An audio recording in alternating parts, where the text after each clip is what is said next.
మీ car కి best ceramic coating premier care అపెక్సర్ car detailing studio for contact.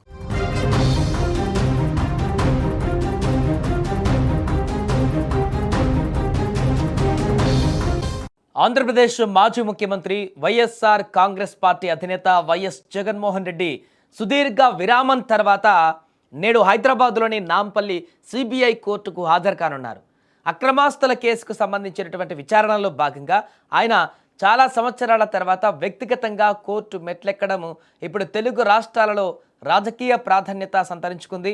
గత 6 ఏళ్లుగా అప్పుడు ముఖ్యమంత్రి హోదాలో ఉండడం, ఇతర కారణాల రీత్యా కోర్టు హాజరు నుంచి మినహాయింపు పొందుతూ వచ్చినటువంటి జగన్కి ఈసారి సిబిఐ నుంచి గట్టి ప్రతిఘటన ఎదురైంది. ప్రస్తుతం ఈ కేసుల్లోని డిశ్చార్జ్ పిటిషన్లపైన రోజువారీ విచారణ జరుగుతున్నందున నిందితులు భౌతికంగా హాజరు కావాల్సిందేనని సిబిఐ వాదించడంతో న్యాయస్థానం ఆయన మినహాయింపు పిటిషన్ను తిరస్కరించి హాజరు కావాలని ఆదేశించింది. దీంతో ఈరోజు జగన్ నాంపల్లి కోర్టుకు రానున్నారు.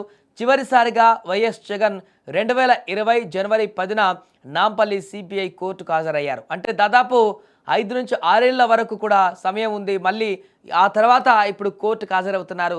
ఈరోజు జగన్ ఉదయం 9 గంటలకు తాడేపల్లి నివాసం నుంచి బయలుదేరి గన్నవరం విమానాశ్రయం మీదుగా 10 గంటల 45 నిమిషాలకు హైదరాబాద్లోని బేగంపేట చేరుకుంటారు. అక్కడి నుంచి నేరుగా 11 గంటల 30 నిమిషాలకు నాంపల్లి కోర్టుకు వెళ్లనున్నారు. కోర్టు విచారణ ముగిసిన అనంతరం మధ్యాహ్నం 12 గంటల 55 నిమిషాల సమయంలో లోటస్ పాండ్లోని తన నివాసానికి వెళ్తారు. అక్కడ స్వల్ప విరామం తర్వాత తిరిగి బేగంపేట విమానాశ్రయానికి చేరుకొని సాయంత్రం 3 గంటల 40 నిమిషాల కల్లా బెంగళూరులోని తన నివాసానికి చేరుకోనున్నారు. ఈ నేపథ్యంలో నాంపల్లి కోర్టు పరిసర ప్రాంతాలలో కూడా పోలీసులు బందోబస్తును కూడా ఏర్పాటు చేశారు.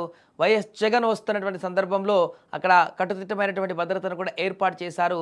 5-6 సంవత్సరాల తర్వాత మరలా నేరుగా వైఎస్ జగన్ అక్రమాస్తుల కేసుకు సంబంధించి కోర్టులో హాజరు కానుండడం, గతంలో అప్పుడు రెగ్యులర్గా కోర్టుకు హాజరయ్యేటువంటి పరిణామాన్ని మనం చూసాం.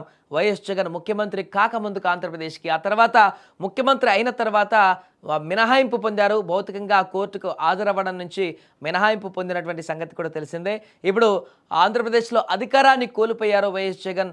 ఇప్పుడు తాజాగా సిబిఐ మరలా దీనికి సంబంధించిన పిటిషన్ వేయగా కోర్టు అనుమతితో ఇప్పుడు కూడా ఖచ్చితంగా వైఎస్ జగన్ ఈ యొక్క విచారణకు భౌతికంగా హాజరు కావాల్సిందేనంటూ కూడా వెల్లడించడంతో ఈరోజు ఖచ్చితంగా జగన్ ఆ కోర్టుకు వెళ్తున్నటువంటి పరిస్థితి ఏర్పడింది.